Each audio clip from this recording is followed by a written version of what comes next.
Hi, everybody. This is Cody at Cody's Reading Time. I'm a YouTuber that reads aloud to anybody that wants to hear it. I do daily chapter uploads of the books that I'm currently working on, and I do host a daily live stream of a third book or even fourth sometimes that I'm reading aloud to everybody in a live setting. If you want to subscribe to my channel and become a part of the Reading Time family, I'd be happy to have you. You just click subscribe. You'll get updated on my daily chapter uploads and when I go live.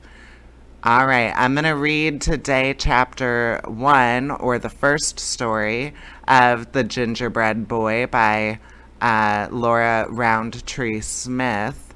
I uploaded the Easter Bunny on Easter, and I'm continuing uploading these stories out of this children's book. So I hope anybody that comes upon this story enjoys it. And this story is titled The Gingerbread Boy. All right, here we go. Polly and Peter had to stay home one Saturday when Mother was ill. Mother said, "Polly, take my place in the kitchen, please, and Peter, you must amuse the baby." Polly went downstairs, put on her little all-over apron, and sat down on the kitchen stool. She sighed.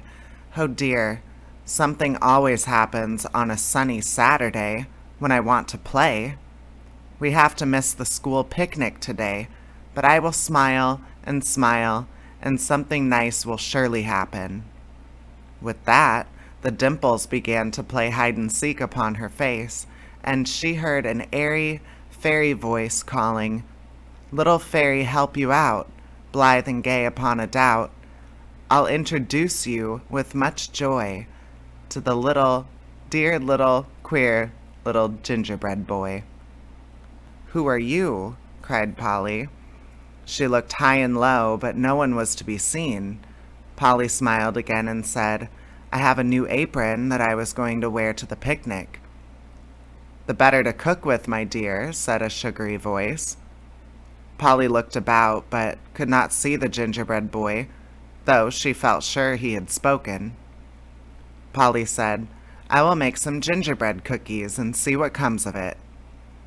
As Polly mixed the cookies, a sugary voice cried, "More sugar, more spice, make everything nice." Then the most wonderful thing happened. The little rolling pin that Polly was using turned to gold, and how it did roll out those gingerbread cookies. When the cutter turned to gold and cut them out into queer shapes and sizes. The currants jumped upon the cookies, making funny faces upon them. They leapt into the pans, and all Polly had to do was to set them into the oven to bake. She was so happy, she went to the kitchen and washed the dishes, and would have forgotten the cookies, I am sure, if she had not heard a voice calling, "Try to think what you're about. Better take the cookies out. Someone's tapping on the door of the oven, as before." Sure enough, Polly heard a rapping, tapping, and when she opened the oven door, she heard the cookies call in a happy chorus, "We're brown and pretty as any toy. Hurrah, hurrah, for the gingerbread boy." As Polly took the cookies out of the pan, she saw one was shaped like a regular boy, and before she could say a word, out he jumped and sat down on the ice box, fanning himself with a geranium leaf.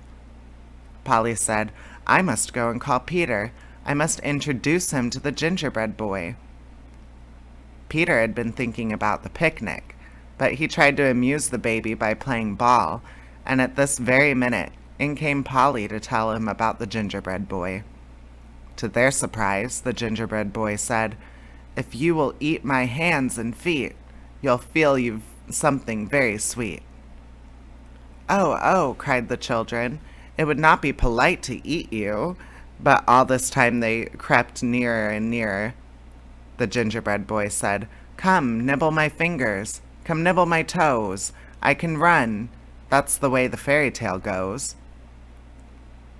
Peter nibbled the toes and Polly nibbled the fingers, while the baby stood by and clapped his hands with delight. The gingerbread boy said, Molasses is used to sweeten, sweeten. I was made to be eaten, eaten. The children nibbled away until only the gingerbread boy's voice was left, but he sang gaily, To be happy and good I try. Dear boys and girls, goodbye, goodbye. And he was all gone. All this time the gingerbread cookies looked out of their large currant eyes, and Fairy Help You Out came into the kitchen and whispered into Polly's ear and Peter's ear, and the baby's ear, something about a picnic. The children clapped their hands with delight as 3 little baskets sailed down on the kitchen floor. Each basket was full of good things to eat, and the baby's basket had a bottle of milk in it, of course. They were having the finest kind of picnic right at home in their own kitchen when a voice called, I would like to come. I don't wish to annoy. Have you any room for the gingerbread boy? The children rubbed their eyes to see if they were awake, and the gingerbread boy jumped into the window and sat on the icebox, fanning himself with a nasturtium leaf. He laughed until his sides shook, saying, Don't wake your mother. Don't make a noise. The woods are full of gingerbread boys. Fairy Help You Out faded away because she was no longer needed. For all I know, the gingerbread boy is with the children yet. All right, that's chapter 1 or story 1 of The Gingerbread Boy, and that's what the book was named after, The Gingerbread Boy. I will continue posting stories out of this children's book and others, as well as some books for teens and adults daily, and hosting my daily live stream. So at whatever point you make it to this channel, see what I'm currently updating daily and reading daily on my live stream, or enjoy the selection of books that I currently have on my playlists. All right, thank you for joining me for this story. Take care. Bye.